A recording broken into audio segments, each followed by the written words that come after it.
Flooding cities like antennas, I'm a zenta. What absorbing not on the agenda. I'm cold, I'm hot, I'm wet, I'm not. I'm volcanion, fire blasting up to a sun. Oh yeah, clever pun. But I ain't done, cause in the wake of these bars, I'm leaving nothing but ash and broken glass, broken home, Mendez, mold threads, venom, poison healing my soul, cause all I gotta do is be toxic. Got a big dick, but don't like to be put in boxes. Let me roam free like I'm Team Rocket, soaring on this beat like a comet, so I get to be loose as I beast boost on these cycles like deoxys, eh? We vow, so don't even have to bulldoze to make my way. Got me Hitmonchan on Boxing Day. Ay, ay. Yeah, like whatever. I'm just gonna have it record and we can just say whatever. Hey, And then listen, Lucas is I wanna never know gonna. Who's gonna Yeah. edit it? No one is gonna edit it. I'm just gonna edit it myself because there's no fucking way you're gonna edit it. You're gonna be like, I'm fucking gay and I can't edit I'm right gay. now. You I fucking work homophobe. 90,000 hours a week. There's no way. Yo, My I am wife is working a still lot cooking, now, guys. okay? What? Somebody's getting Again? shot outside my house, but it's fine. Shit on or again. shot? Shot. Uh-huh. Yo, PG's gonna miss the There you go. Champions League at this game. I have to trade, guys. Come on. Oh, right, PG. We Who are got, you rooting we for? got 45 minutes. It's okay. Yo, Yeah, can you watch? who are you rooting PG, for? do you know if you can watch Champions League on Xfinity? I have no idea. I'm I rooting moved for Liverpool Yeah. though. Bro, Yes, Sam. I'm so fucking. Lucas can testify. Everyone in our team chat was so fucking mad when Ajax lost to fucking Tottenham, all fucking teams. I Oh was my watching God. it live with some people, and I was like, fucking. I joined chat, and some retard. I think it was Dream actually was like, yeah, oh yeah, serve some right or whatever. I'm like, Dream, kick me. I can't stand your retarded fucking mouth anymore. Was that when you deleted the chat by accident, or was that a different time? But that was a different time. That's a story for a different time. And When was that? Well, No, Obi no, did no, it no, with one no. of the Durians though, accidentally nuking a whole channel. No, that's It just wasn't a an Durian's accident. He did that meme. on purpose. No, He did that's it the on Durian's purpose, meme. okay. When you get to finals, you have to delete the chat and kick everyone. Why? Yeah, well, no, we did it a bunch of times just for the fuck of doing it. But you guys don't know what it's like winning UPL, so obviously you guys wouldn't have gone through that. Oh, like- okay. I see how it is, Gunner. I see how it is. Yo, Yeah. technically you don't. You don't know this year either. So. Huh? What? Bro, Technically you weren't on the team this year, Durian's. so. No. Durian's is the same thing as fighting Ronaldo's. We just have the support network working behind the scenes, and then What you you say, mean, "Wow." bro? All right, you know the Yeah, year, That's year we definitely won- true.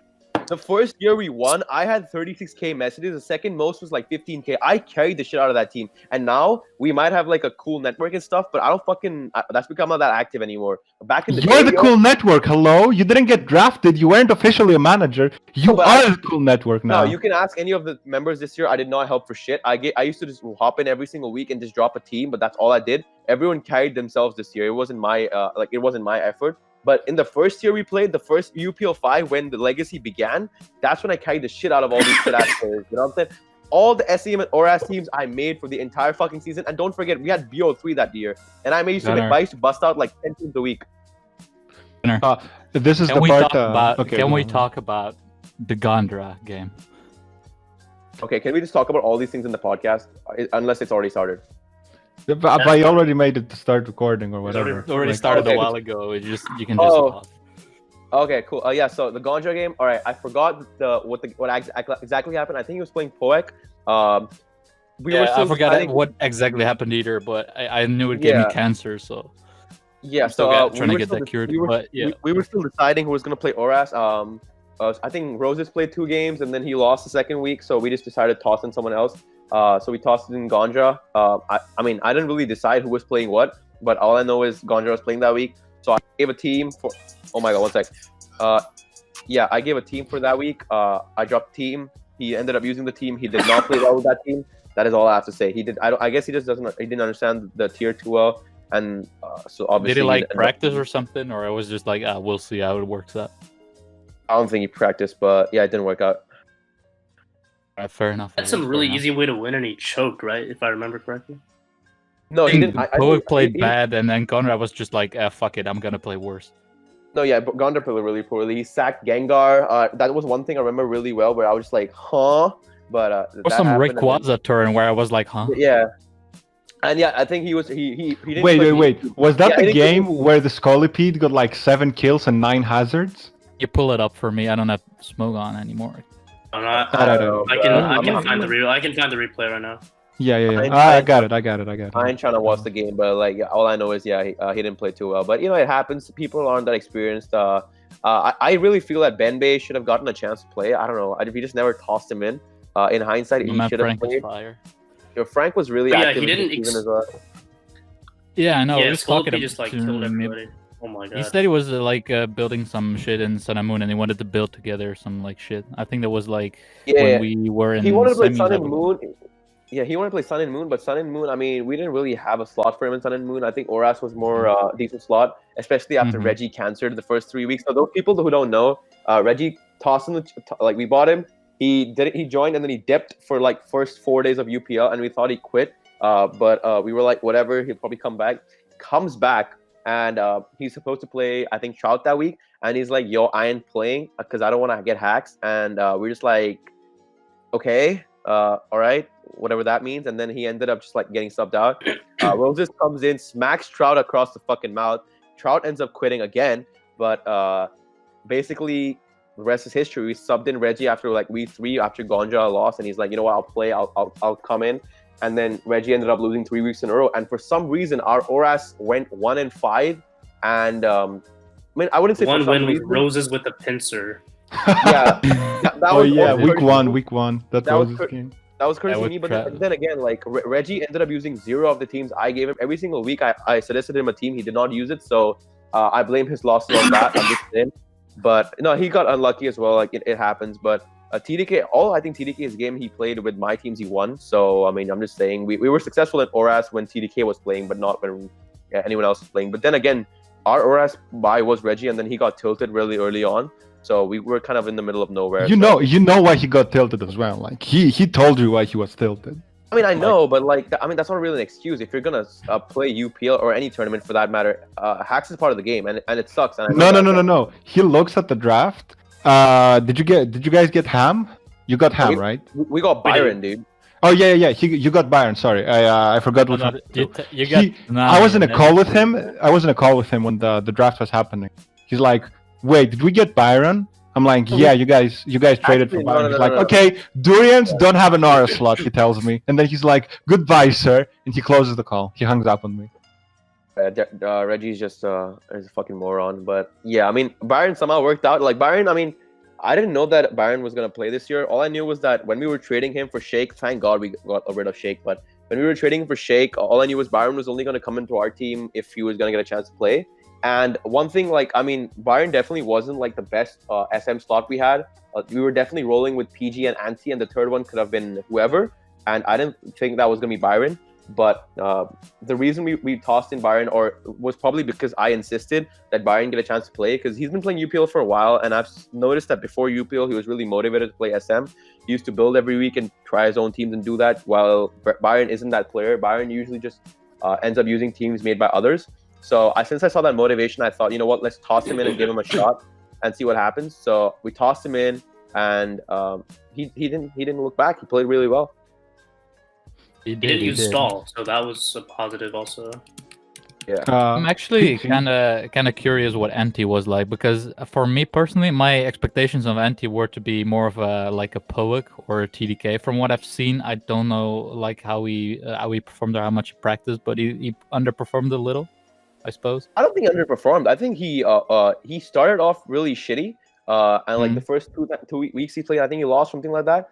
But I still think Anti is skill wise probably up there with the Poics and the TDKs.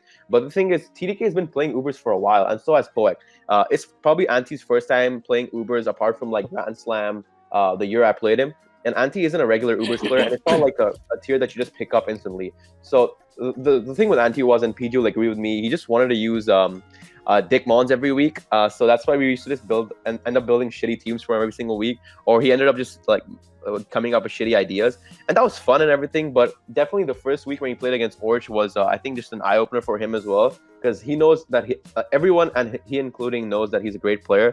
but he just ended up underperforming versus Orch, making some poor plays and just ended up misplaying a lot. There was a Marshadow sneak that would have mattered, but I think he could have played a lot better to avoid that situation altogether.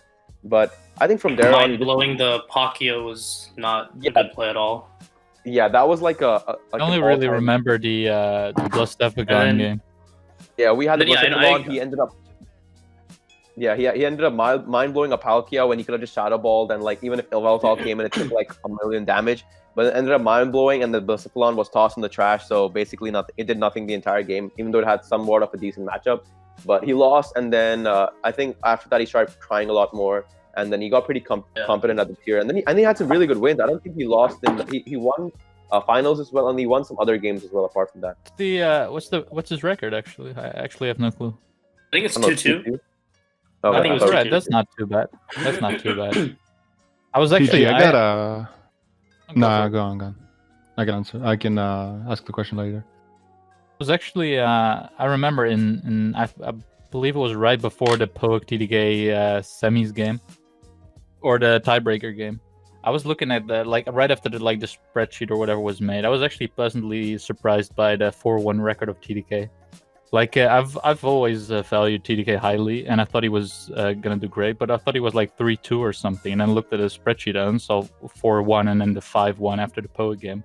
He's been playing amazing, actually. He played really well every single week, and then the 1 week he didn't win, that was because we gave him a trash Sun Moon team with Klefki and Flycius, I think. So that was on us for giving him a shit team. Yeah, speaking of trash teams, PG. Give me a little bit of insight. The team you brought versus Gary, because I was actually when the UPL dump happened, I'm like, if PG makes a post, I really want to see how he's gonna. Isn't that the mirror match or something? No. That was the T-Tar match.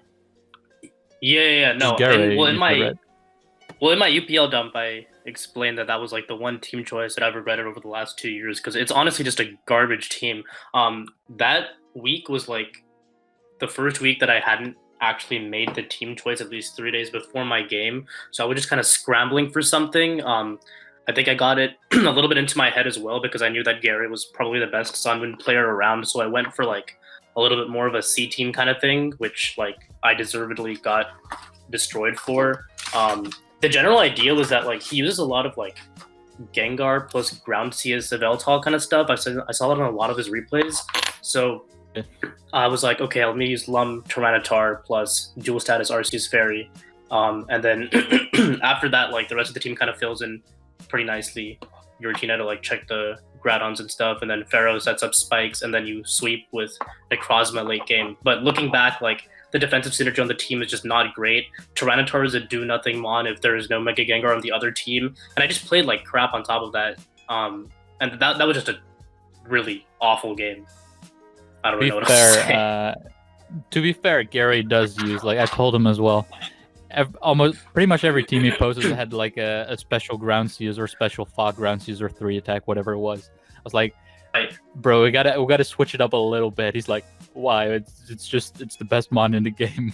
I'm like, he wasn't even kidding about that. I went through the replays because I wanted to do a post about viability through UPL, and I wanted to make a post about ground seals. And I was trying to see how many people used what Arceus form.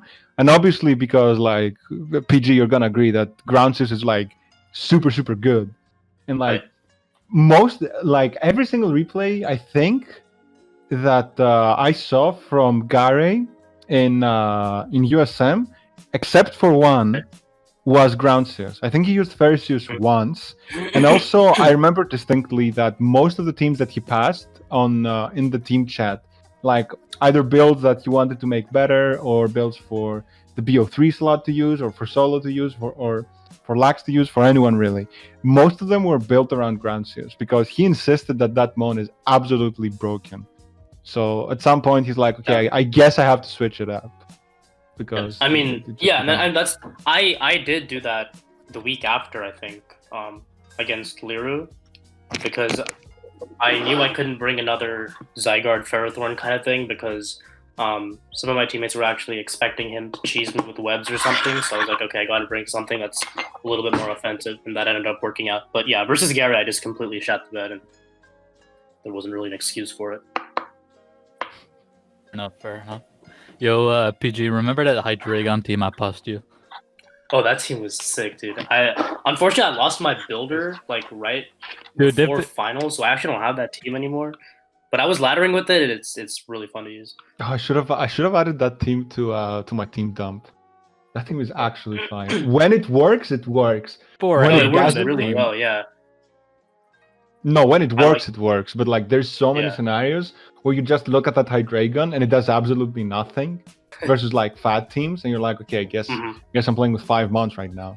And then you kind of use it just as a momentum giver and possible like tailwind sack. It's just like even against fat teams, I mean, like a fast U-turn is never bad. You can get in Kyogre for free and start. Exactly, since you have a double, like you have Spouter up, so you can just abuse that shit. Oh, that fucking replay of you, Lucas, versus Labitat. Oh, you did that like 6-0 with the shit or something. No. It's the replay where you were supposed to lose, and then you click Scarf Tailwind, and then he had like 2 months full HP. Yeah, and then you Spout Ogre him. Damn, that was a good one. I mean, that team actually, remember when I was gonna build you like some memes or something for seasonals, and then I just made some like Cassia Berry Ladias, Steelsius, Iron Defense, Calm Mind Steelsius with the Hydreigon, and it beat like Zesty and some other it beat Solo and some other guys. And I was like, oh shit, that shit is supposed to be just memes, but it actually kind of works. And then I just made like the Hydreigon double primal thing. And Solo was supposed to use it in semis, but he didn't. He pussied out. I mean, the team used in semis wasn't Did Solo just bring his usual Mega Gengar Grountius again in semis? I don't remember. I can check. I don't remember either. I think he brought something. He's another one I think he uses very similar teams to Gary. Actually, he's another like Gengar plus Grountius guy all the time. No, he didn't bring. He brought Mega Scissor team in semis. Was it the one Mia Solo build, or was it a different one? Oh wait, I remember. He was wasn't he testing with I believe it was Irie actually. It was yeah, team, and then they made some changes actually. It was him, Irie and Pearl, and the semis were so freaking sad, from my perspective. Like the thing that I was doing in that game, dude, I was like, "What is this, man? What are you doing?" Okay. I'm not talking about my game. We don't talk about my game for a lot of reasons. But listen, I actually want to understand, like, why did you suck dick so hard this season? Like, nothing like personal. Okay. I can explain. Okay. Do you want me to actually explain? Okay. Sure. DPP, I'm not even gonna try to like say I got outplayed or something. I sat there for like an hour afterwards with people in call, and we're like, how could I have played this better? And the end result was, if I won the speed tie, I won. Yeah, kinda. Then let's go to my BO3. I think there were like a more optimal play with the Kingdra, I believe, but apart from that and the speed tie. No. It wasn't an optimal Kingdra play because everyone thought that I was special inclined and I was line. So I got like a low roll there because I had way more attack than usual. And I'm like, okay, this is a roll in my favor. And there's also the flinch chance. I'm Gucci. I wasn't running Hydro. I don't remember the exact game, but I remember the S-ball lead Dio that just fucked you over. Then no shoutable. Yeah. I remember some iffy stuff. I believe it was iffy with the like Zong and Kingdra in the end game. Apart from that, the Kingdra people, Dave, for example, Stone Cold was like, why did you not click Hydro? I'm like, on this one specific team, I wasn't running Hydro. It wasn't like a fear of missing or something. It was like, I'm almost max attack adamant. Well, not adamant, like naughty or whatever the hell it is. What was it? Come again? What did we have as moves again? I don't remember. What did we have? What? On the Kingdra. The Kingdra was Waterfall, Outrage. What else was it? Waterfall, Outrage, Surf, and something. Was it mixed? And Draco. Yeah, it was mixed. Wait, it had Draco. Wait, it was non-DD, right? It wasn't DD. Yeah, it was mixed. Right. All right. Definitely. So, and usually the set has Hydron, And the usual Hydra set has I think it's a guaranteed kill there. But I was like testing with Pearl, and I think Rectra. It might have been someone else. And I added more attack because I just kept losing to like really, really fat SPDEF shit. I'm like, yeah, I don't want to have this. Actually, I think it was like so I could get a specific roll on Dialga after Stealth Rocks and Spikes with Outrage or something like that. And then I played the BO3 slot. I get frozen by tape, and I go up against Eruption P-Don, which I didn't face once in my tests. Play the BW game, I get crit like twice from Specs Ogre. Like, Specs Ogre only works versus specific teams, and I get crit there. I'm like, okay, whatever. I can still bring this back. Play versus TDK. I stand by my play in the USM game. Some people criticized it. Which game? What did you do in that game again? For the love of God, no. That's the game that I brought Double Primal, and he had the Coil Mega Zygarde. And I didn't click Z move because I expected him to go into Primal Groudon as a sack on the Z move when I was +1. When that put him in range of Z move plus Sneak if I didn't get parried. But I was like 95% certain that he was gonna see the Z move because I had already clicked the button. I had already clicked an attacking move, and he saw no Life Orb, so I'm obviously Z, and he knows that. So in my head, I'm like, okay, Primal Groudon. This was week. When did we face you? Week 4. I want to say week 4. Yeah, I think it's week 4. And he had like a 13% Primal Groudon, something like that. It either died to rocks or it lived with like 2 or 3%, something like that. And I'm like, he's gonna sack it because it doesn't help him at all at the moment. Like, it's just a death sack at the moment. And if I use my Z there on the sack, then I definitely can't beat the Zygarde. So I just didn't Z. And if I Z, I think I put him in range of Sneak. And then the BW game, I've never seen a Giratina Origin lose 1v1 versus Deoxys defense. But that happened. Which week was that? Week 4, still versus TDK, BO3. Versus TDK, okay. Then I wasn't supposed to play next week. All right, thank you so much, Lassen, for your incredibly in-depth analysis of your 0-4 record. We appreciate that. I'm kidding. But no, I mean... Yo, Gunner, 0-5. Gunner, don't disrespect him. It's 0-5. All I want to say is the best players have 4 seasons. I don't think you're a shit player, Lassen. I think you're a pretty good guy. I think you play really well, and then I think you prep really well. But, you know, like you said, you have justifications, and, you know, shit happens. Sometimes tournaments don't go the way you want them to. Even Zesty, who's like probably the most expensive UPL player apart from Dice, Dice doesn't even count, but Zesty, probably the most expensive buy, got benched a week, went like 1-3 or something. Or, you know, shit happens. Yeah, so it happens. It's part of life, and I still think, you know, only game where I'm like, that shouldn't have happened was the semis one. Okay, the semis one was straight up I choked. That's straight up I choked. I think you played really bad versus the stall. Yeah, no, I agree. I agree that I played this really, really bad. Like, I'm not gonna hide behind my finger. That game, awful play on my part. Yeah, that was a cool team. That it was like the ice game was Gyarados and Poison Sears. Yeah, Poison Sears did so well in tests, and then I had to go up against Confide Blissey, and I'm like, okay, this does nothing. Well, at first, we actually all thought that you won because he didn't reveal Confide until like the very end. Yeah, no, there's no way he's not Confide on that team. No. So that's why, like I remember in the Durian's chat, we were all like, you know, why is he running non-Confide Blissey? Because he didn't reveal it until like you tried to go for game at the very end with your Arceus Poison. So okay, I want to give one specific shout out that it didn't give when I made my post because I've been really, really busy. I want to thank Henry HYW for single-handedly carrying the entirety of Lunalas on his back because apparently he helped them out with giving them teams. Specifically, like, I'm not gonna be an asshole and say, oh, Henry built and like ghosted them all. But I know that he helped Pelly in his game versus Edgar, and I'm certain that he helped Goathard. I'm not gonna go ahead and say that he helped anyone. Oh, he also helped High Lord because he straight up told me, "Yeah, I'm testing with High Lord." I mean, it doesn't matter. I see. The thing is, there's been a big deal made out of it.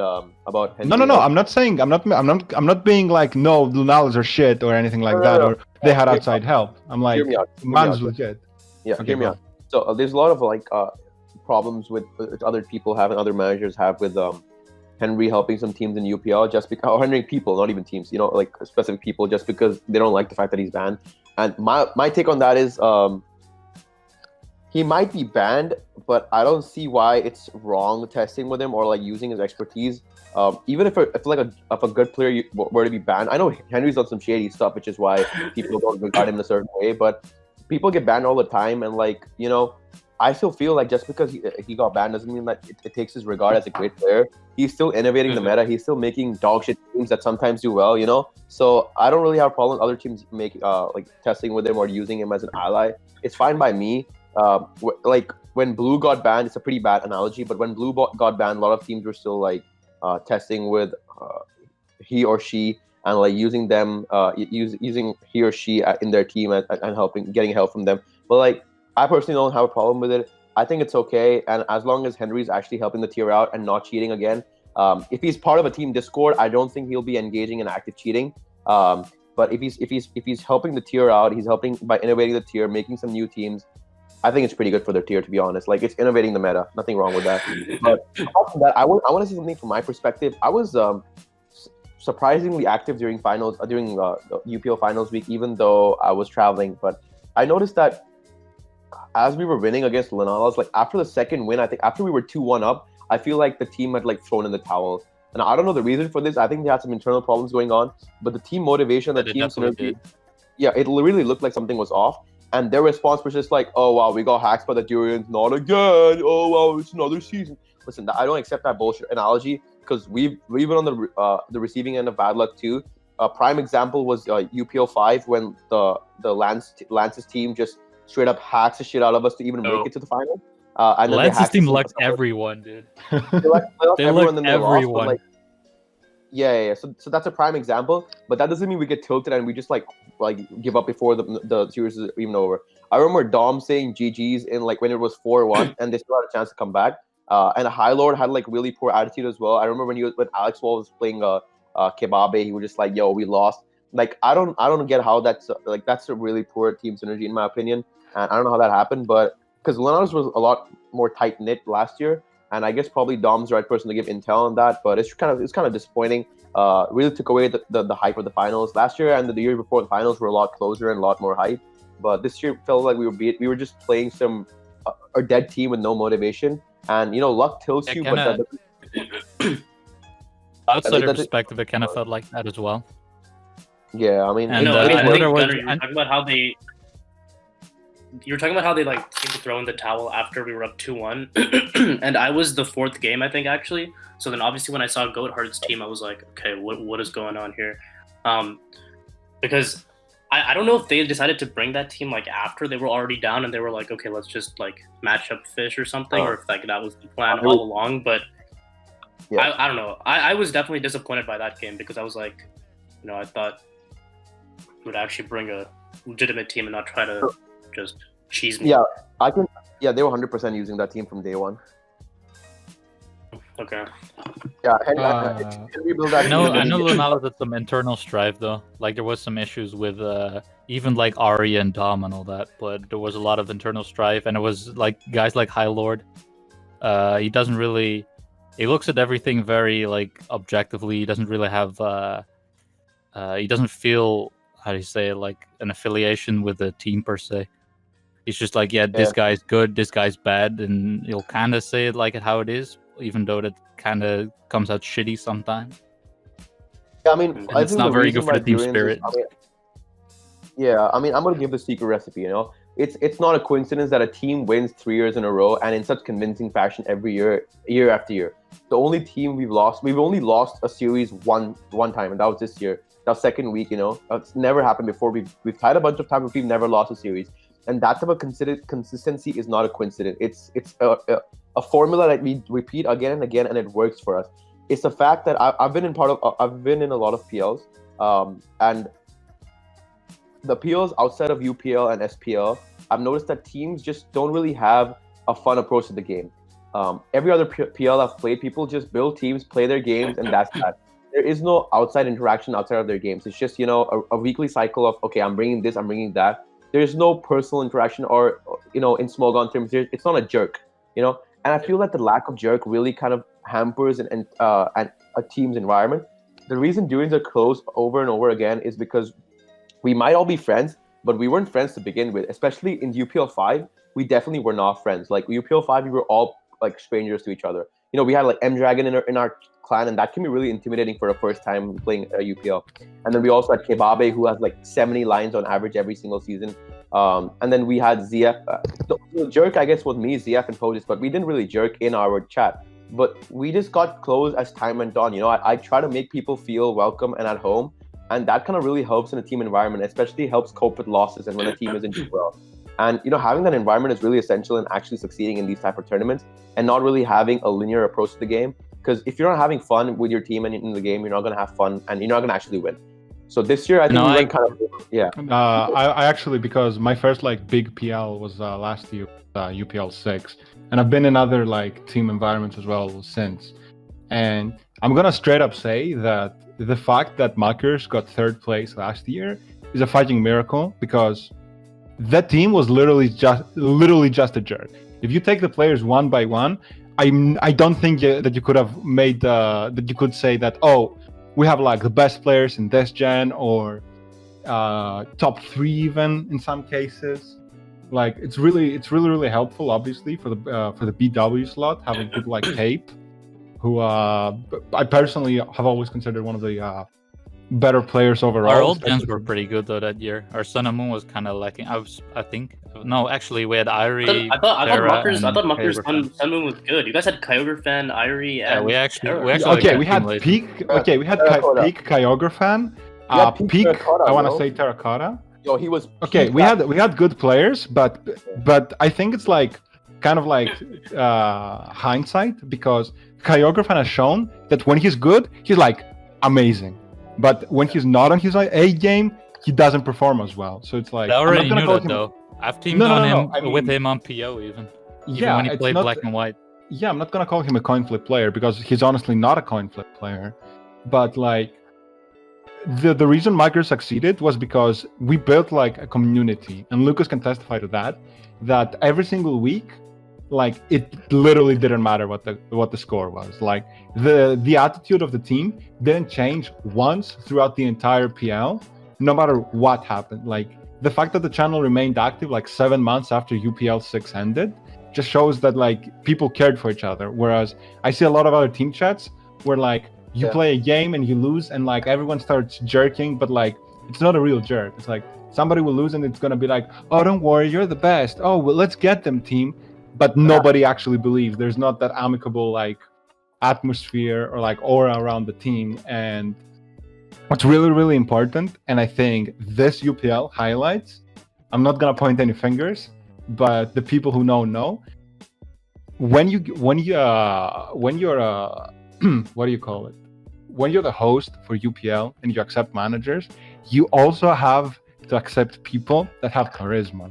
Because imagine if, for example, you had Gunner and Pojis managing, but they had zero personality whatsoever. They never had interacted with anyone.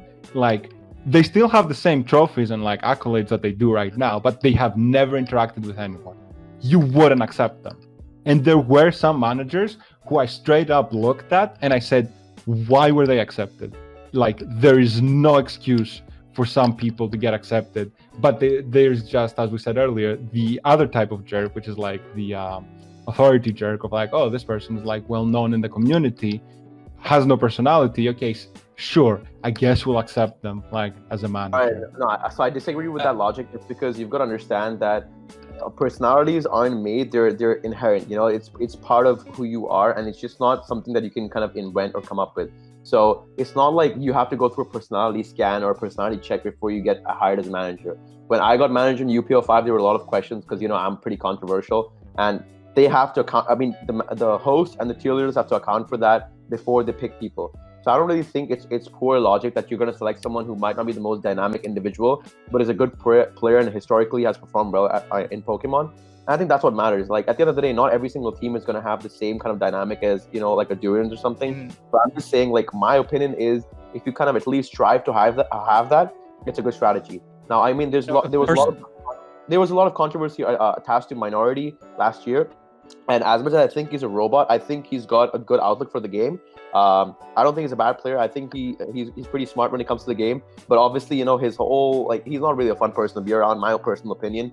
But I don't think that's the reason why his team went to shit. I would obviously want to give reasons. You know, like he had some fun people in his team. He had Benbei, he had Esquin, he had Mysterious M. You know, things sometimes just don't work out. But my personal opinion is that he could have maybe tried to do something different. But also the fact that he had, like, you know, Conzern on his team week in and week out also didn't help. But there also comes to the point of how you draft your players and how you draft your team. So we have a pretty, like, fixed philosophy on what players we want and, like, why we want them. But other teams don't have that philosophy. That's why you end up getting a lot of shit players every single year, and then they just don't perform well, and everyone's shocked and everything. So Obi had a really good point when the season ended, and I messaged him privately, and I'm like, you know, how do we keep doing this every year? How do we keep winning? And he's like, you know what? The people who we think are good, like Durians think are good, are actually good, and they actually consistently perform well. Even though we don't have the same roster every single year, we have some similar players, and we have some different players every year. The different player and the fixed roster we have all do well. And even if they have an off season, they come back the next year. And that kind of really works for us. So, I mean, obviously that's a subjective thing, but that's kind of our whole philosophy. I'll meet you in the middle and say that managers need to have, like, okay, managers that have personality help out a team. I'll meet you in the middle and just leave it at that. I'm not gonna say like better or worse that you have personality. I mean, I said it pre-UPL, right? When I was maybe gonna do like a manager power rank and all that. I told you, right, that one of the most important attributes for a manager, on top of like good players, doesn't mean you're a good manager. And I think charisma is one of those like hidden statistics that people don't really take into account. And like someone like Minority, who may be like a good player, he doesn't really have that charisma to carry a team, and that what you guys mentioned previously, like that personality. And I get what you mean by like personality is something inherent, Gunner. But personalities can be like, you can fake a personality, you can put on a mask, and especially online, that can be even easier than in real life. I've seen it both in online and in real life, but yeah, I mean, not that I would endorse that, but yeah. I feel like it's more about the way the manager's personality is kind of vibes with the team in general, because even if you have somebody it's chemistry. I mean, you can have somebody as charismatic as Gunner and Pogus, or people as charismatic as them, but then some people just don't like it at all. Like, you know, we had one person that left our team. You can have two like very charismatic and individuals and like good players, but if they don't gel together, then it's not going to work anyways. I think what he's saying is, even if you have charisma, like for me, for example, I'm kind of like the really aggressive manager, not like in the sense that I'm going to beat my players up if they lose a game. I'm just aggressive as an individual. I might say some things in the chat, or like in the like social stuff, or something that might just trigger someone. And that's happened in the past. I've triggered someone last UPL. I've triggered someone this UPL, and then one of the person in our team that just ended. That wasn't because of me, but they just ended up quitting because they didn't like the way our team kind of was structured, and they thought that our team was cancer. And you know, do you want to name drop or not? I mean, yeah, you guys. I think TDK name dropped. I'm pretty sure TDK. There's no need of name drop, but I think most people know who it is. I mean, this person is my friend. Like, I don't want to shit talk them or anything, and I respect their decision. It's just that I think it's not just the manager's charisma per se, because first of all, that's kind of a subjective thing, and second of all, like, I mean, they can be the most charismatic person in the world and just not vibe with like any other personality on the team. That'll be just as toxic as a manager without personality. Yeah, man. Like, I mean, Kebabe, 3 years on the team, he has a cumulative less than 300 messages, and you know, does well year after year and year after year. It's not like a coincidence. He's a great player, and you know, for him, his personality is that he doesn't really give a shit about team dynamic. He comes in, he plays the game, he enjoys that. That's what it's. But do you think he would be a good manager in case he would be a manager? Probably wouldn't never manage. There's no question. He wouldn't talk, man. He doesn't give a shit about the other team. Yeah, exactly. That's what I mean. Like great players doesn't mean he would be a great manager. I mean, that's a fair point. But there's a lot of good players out there, but I think good managers are rarer than good players on this side, at least. I think that's a fair point. Definitely true. It's hard to manage like your ego, especially if you're already like a good player, and then you just want to like influence everything directly as a manager to the point where you're and just, especially like overreaching. if like people like don't want to do something different from what you say, or like go like a different path or whatever. Like not as what you said, like if you're like a good player, or you're like you have like top end knowledge of the meta, and maybe you have a newer player under you who wants to do like something different, it's hard to like, I don't know, figure that out. And that's something that like the Durians do really well, because like I remember, like last year, I remember this game in particular versus I was against Irie that game, and I had this like bulkier team that I was going to bring, but in the last second I was like, nah, screw that. I want to use a Scarf March Shadow because I'd like seen it used in Anything Goes. Like nobody had ever used it in Ubers, I think, until that point. So like everyone was like, that's kind of a meme. But then like, Pogus was like, just use it if it feels right for you. So I did, and then I won. And like that's just like a really good confidence booster for somebody that's not necessarily like a household name in the tier, because when you have somebody like Pogus, who obviously is a great player and everybody knows that, but he's giving you the ability to like use your own thing, and he's telling you that like, he believes in you, that kind of thing, like that helps the team dynamic a lot. So it's like, as part of being a manager, even if you're a great player, I guess you kind of have to know when to like press the brakes sometimes.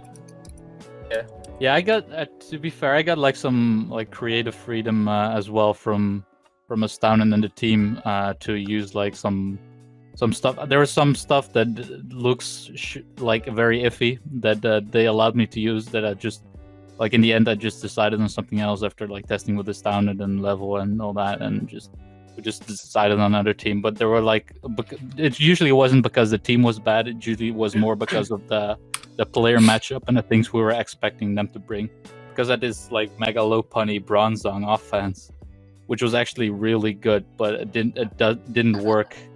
The only matchup that it slightly struggled with was versus Stahl, and it was the week for, was it for semis? I think so. It was versus Aisha. I think it was for semis actually. It was versus Aisha then, and we were like, yeah, they might just stall again, or Poik. One of those. So we just opted against that one purely because of that reason. So like if we went to finals, I might have used it versus like Regia, and I had that the Gliscor offense that I posted as well in, I think, after the tournament or after semis, which was really good as well. It actually did amazing in tests. That team was very, very hard to beat, and Sample automatically loses to it. Didn't Auroras go undefeated up until semis? Because I think even in the BO3 slot on every single game, and we got 2 losses. One was your game in semis, and one was the Auras game also in semis. I don't think we lost a single other Auras game this year. We only lost one, the one in semis. That's it. 2, because it's the BO3 slot as well. That's what I mean. Right. We even won like the Auras games in BO3. That's what I mean. You got hacked in semis, right? If I remember correctly. Yeah. I missed a void, which made stuff very tricky for me, because Poik, I think he SD'd or something on the void miss or something like that, and then it just became hard to win. So kinda, but it's like, it's the game we play, so I'm not really upset about it or anything. It's a shame we couldn't make it, but it is what it is. Do you think that playing Bonds, there's ever a scenario, like luck-based scenario, that you can be actually mad that you lost the game? Because everyone has won like important games because they got lucky, and I'm pretty sure everyone has also lost important games because they got unlucky. But like, can you actually get mad? Like, is it even worth it at this point? Like, you play Pokemon, dude. I guess it depends on the level of hacks. Like, you can definitely be mad. Like, I think the most mad I've ever been was in an Anything Goes seasonal game, and it was like losers finals or something against Holy Break, and like, so I had a full health Arceus Poison. He geomanced with Xerneas as I switched to it. Then he hit Thunder, got the para, and then full para'd me, and then he like crit me with Moonblast the next turn or something, and then I just lost.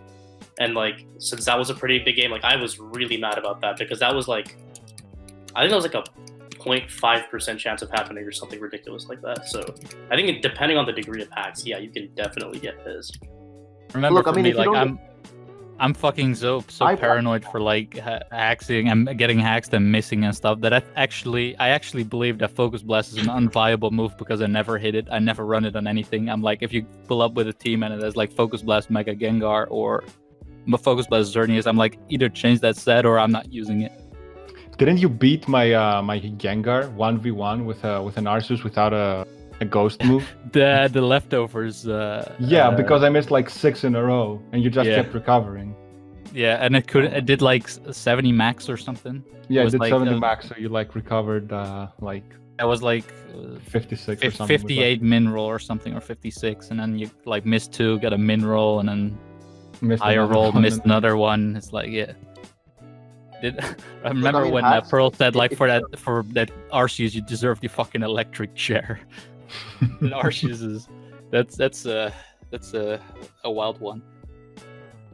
I mean, look, you probably should get pretty upset if you get luck, because at the end of the day, if Pokemon is a game, that's a great argument which everyone uses. But if you're spending time and you're investing your time and your personal energy into doing something, you obviously want to get good results out of it. And if you're like robbed off of something, it can happen. But if you get mad, I don't think it's anything wrong, which is why people get salty all the time. Obviously, it's a bigger man's thing to do to not express that. But if it happens, it happens. So I don't really have anything personal. I mean, a personal problem against it. I've gotten salty a cock ton of times, and yeah, it's just part of the game. You get upset when you play so much and you like put so much effort, and then it just robs from you by like one turn or something that you can't control. So it happens, man. Like, I don't have any good analogy right now, but I don't think it's wrong. I agree with you. I don't think there's anything wrong with it. It's, for me, mostly it's like it feels like a denial of your time investment if you like play better and then you lose because you're missing like a move, a turn, or whatever. Exactly. And again, I think it just depends on the degree of hacks. Like, I don't think you can really complain about missing 2 Focus Blasts in a row, but you can complain about like getting frozen by Ice Beam on a random turn. You know what I mean? Yeah. There's like a different level of hacks. Like if you take the risk of like running Focus Blast or like a low accuracy move, it's like, if you miss, it was to be expected, kind of. Exactly. And like you you brought that team knowing full well that you could. Yeah, you made the choice with the full intent of knowing like that you could miss it. Okay. Well, yeah, I got a question that's vaguely related. Do you have like one game in mind, like that sticks out in your brain as like, this is like the most awful game I've played / watched in tournament?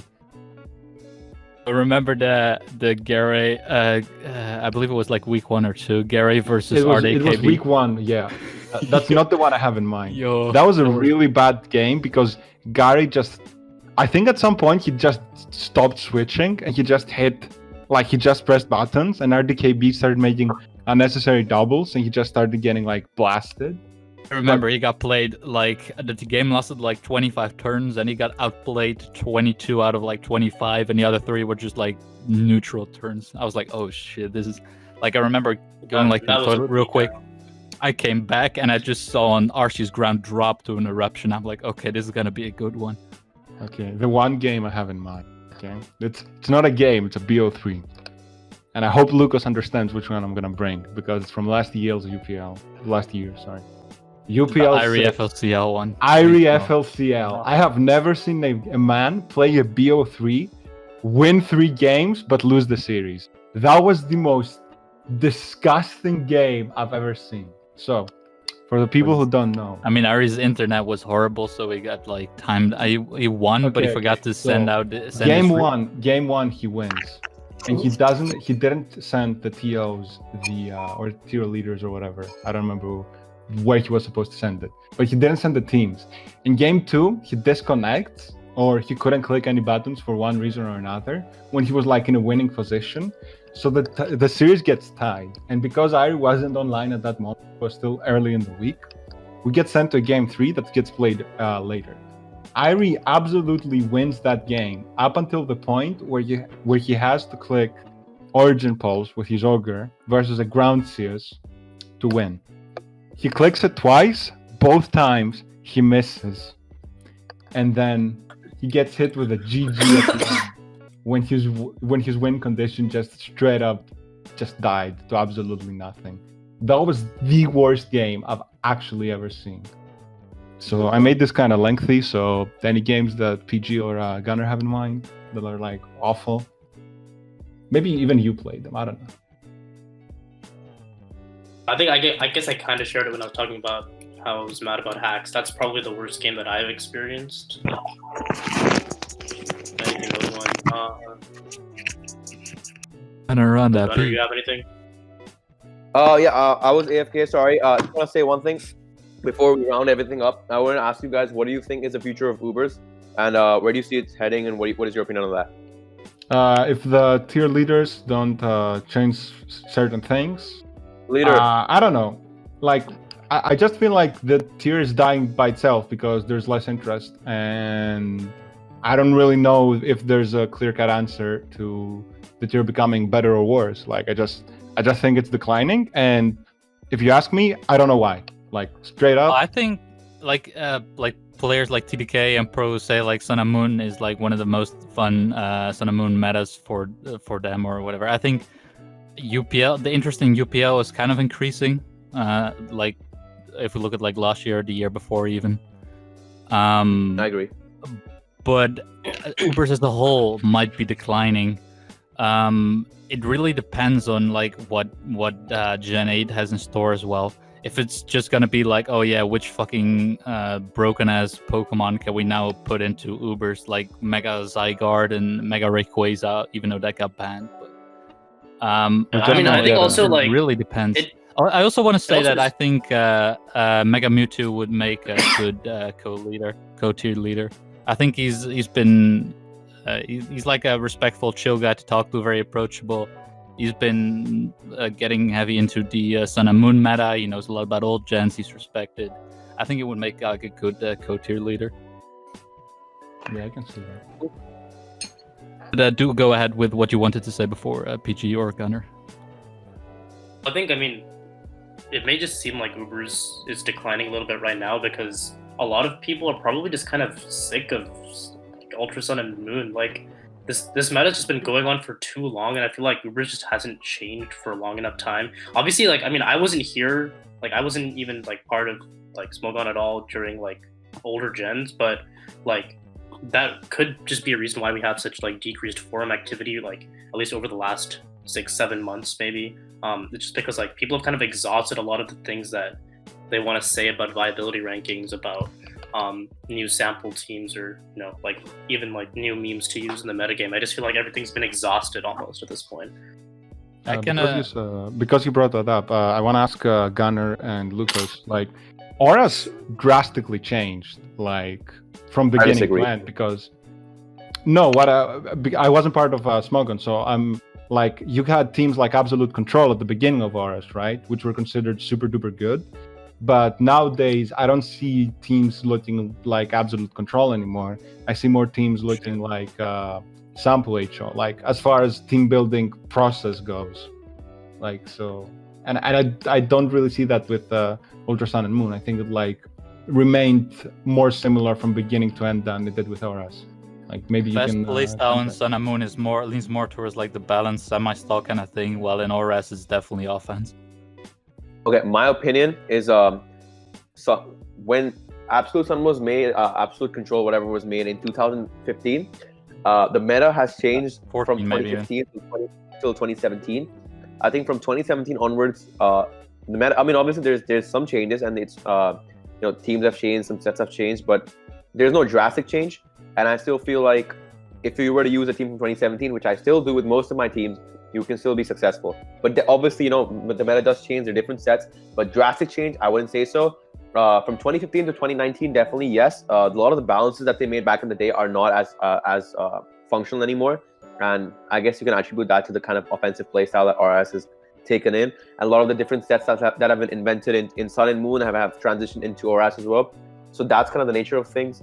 But my closing thoughts in regarding to my original question, I agree with what PG said completely, that definitely one of the reasons why maybe there's less hype right now, especially after UPL, is It's been a long time since SM came out, and with the new tier coming in, there might be a lot more hype generation.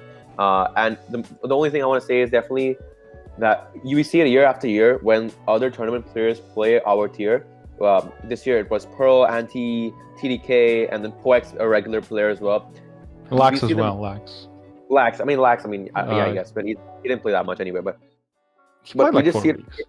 Yeah, I don't know what his opinion was. I know from these people specifically, but what they told me was they really enjoy the tier. They enjoy SM as a tier. They enjoy playing UP up, and that I mean, I know Pearl and TDK and not Pearl, sorry, TDK and Anti enjoy because they're playing with the Durians, but they really think that Ubers should be included into official tournaments, not only because of the quality of the game, Pearl but because there is. Oh, no, sorry, go ahead. Yeah, and it's not only because of the quality of the tier. It's a good tier, and I personally not a big fan of SM, but that's my own personal reasons. That doesn't mean that it's not a good tier. I still think it's a competitive tier. It has a very competitive player base.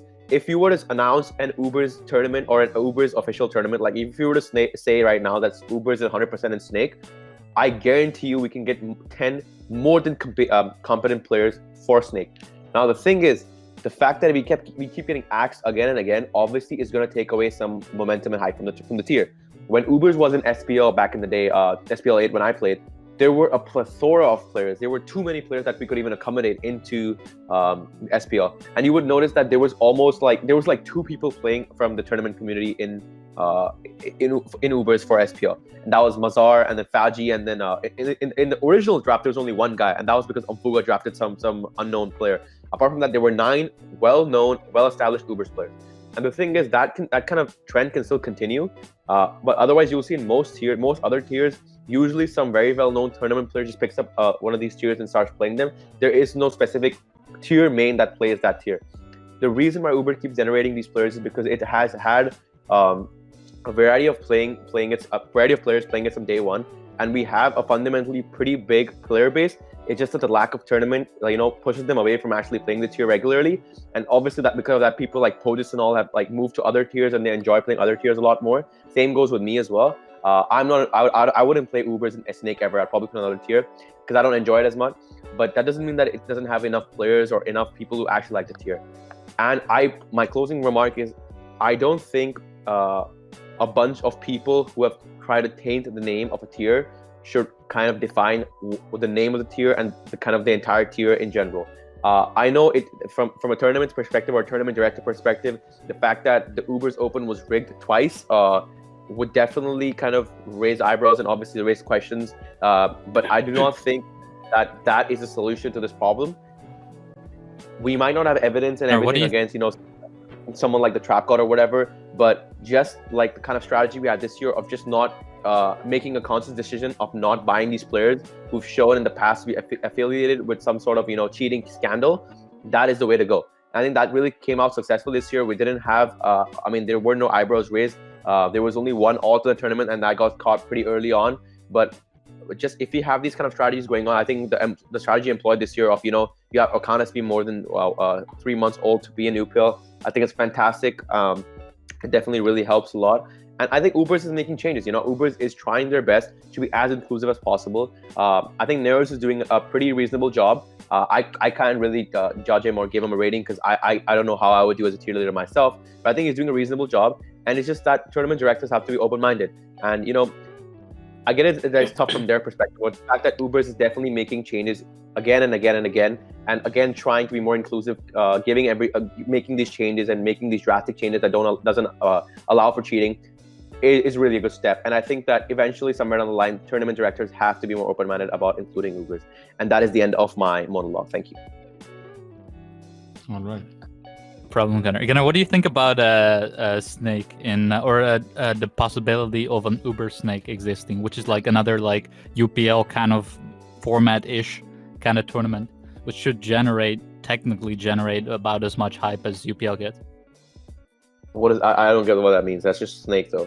I mean, what's UPL? Do you think that would be? I think he means it's like a Snake tournament, but only for Ubers. Is that what you mean? Yeah. A Snake tournament, but for Ubers. That's the rumor that might happen. Do you think that's like a good and healthy way of getting more people involved and interested in the tier? I guess. I still feel I don't see how like an I still- Uber's specific snake would be that different from just like Uber's Premier League. I don't know if that would like excite more people to start playing because it's still not official, I guess, right? Yeah. It's like a sub forum Exactly. or whatever. I agree. I Is it- guess so. is That's this like kind of why I'm asking it. I think it's another PL, and it's just going to be the same as UPL, or maybe even like people who play UPL might not even show up for that, and that makes sense why they wouldn't. And I mean, it makes sense from a tier's perspective as to why you want to have a tournament like that, and that's fair. But at the end of the day, the only thing that can really kind of build a lot of hype and speculation and all that around a tier and keep it consistently active throughout the year and not just during UPL is if it's included in Snake or Grand Slam. Grand Slam, not as much. I mean, obviously it would be awesome to have it in Grand Slam, but it's not like because of Grand Slam we have like huge changes in the tier. The only time that did happen was in when Hack and Level 6 played in the finals. That's when, you know, the meta was changed a lot.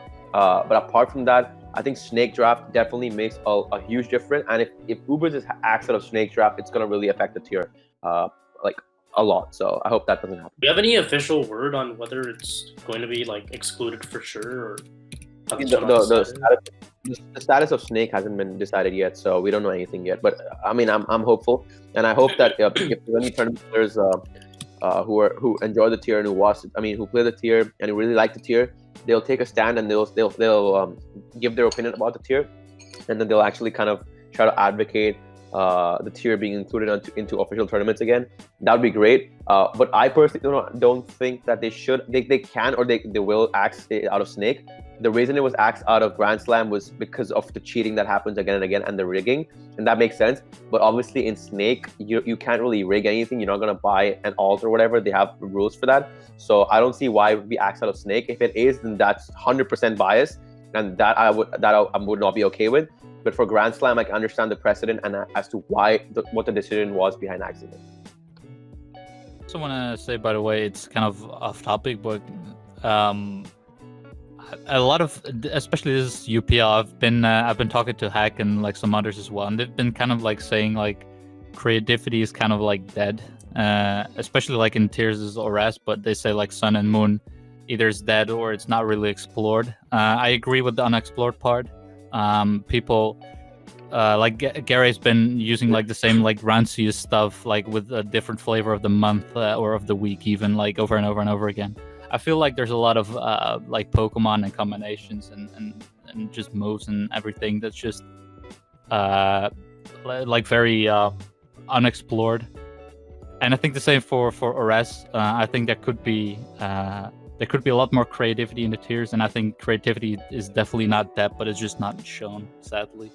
So I wish I mean, yeah, you could I wish say that but gets again, shown more in Gen 8 and forward. I don't know. I mean, feel like there's been a decent amount of creativity in like Ultra Sun and Moon. It's just that at some point everybody just kind of regressed back to like what they're most comfortable with, because like even though creativity exists, like you're only necessarily using it as a meme, maybe like as a one-off game. There's been plenty of those kinds of things, or sometimes you just don't like the set, so you just go back to like whatever it is you're comfortable with, I guess. No, I mean, I think creativity is subjective. I definitely agree. This year from Durian, there wasn't that much creativity. In Sun and Moon, yes, they built their own teams, but in Oras, I know I recycled my same teams like I do every year. I built Oras teams, new Oras teams for 2 years in a row, and then this year I did not have any motivation to build, so I did not. But you can always argue about creativity, but a new tier is coming up, so I mean, I'm more excited about that, and we'll see once that comes out what happens. But I think there were definitely some cool teams and some cool sets that were made this year. But I think in Sun and Moon, this is my personal opinion. You can disagree, but I think there's really less room to kind of digress from what is the standard and what's good.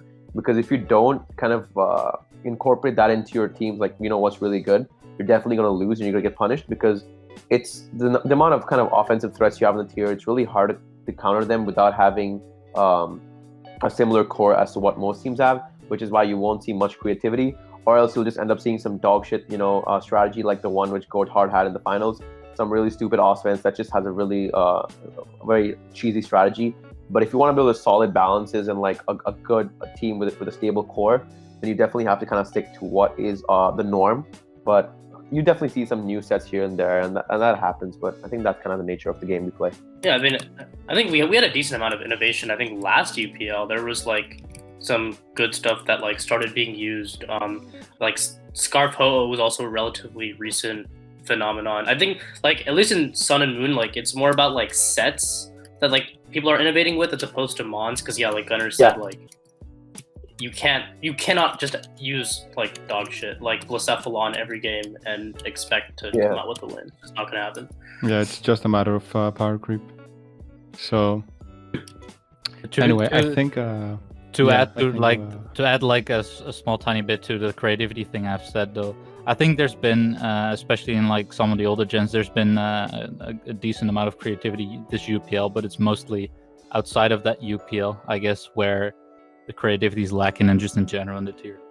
But yeah, I wish we could see some more, but because there's definitely room to explore, especially like even in older gens, it's doable. But yeah, that's just my thought process. Yeah, I think we can wrap this up. Any final words you want to say? Anything you want to say to the fans now that you've won 3 UPLs in a row, Gunner? All right, for the fans, we keep winning. Honestly, this tour been easy and it stays easy. I'm kidding, but like honestly, it was fun. It was a good EPL. I was less active this time, so I want to give shout outs to all my boys in the Durians for pulling their own weight. Special shout out to PurpleGatorade, fantastic player. He really is the champion of Sun and Moon, and I hope you get a chance to play in Snake and kind of just go for big money. I mean, not big money, would go like pretty early on and do super well. I know you will. But I think I saw a lot of potential from a lot of players, and I'm pretty happy about that. But we're going to stay winning. I don't know about next year, but, this was a good season. Happy to win 3 in a row, and it's been fun. Take it easy. PG, you anything to add, or? Well, thanks, Gunner. And then a couple special shout-outs I have are for Sparksblade and Catalytic, who were, like, the unsung heroes of our team. I think they had more messages than, like, way more than half the team combined. So like they just did so much work for me, the rest of the Sun Moon slots, and for TDK as well. So just thank you guys for always being there to help us with team building. Yeah, and last thing I want to say is I just want to remind everyone that clicked Mind Blown with the Blacephalon and lost. I just want to let everyone know that. Noted. That's gonna wrap it up then. Thank you.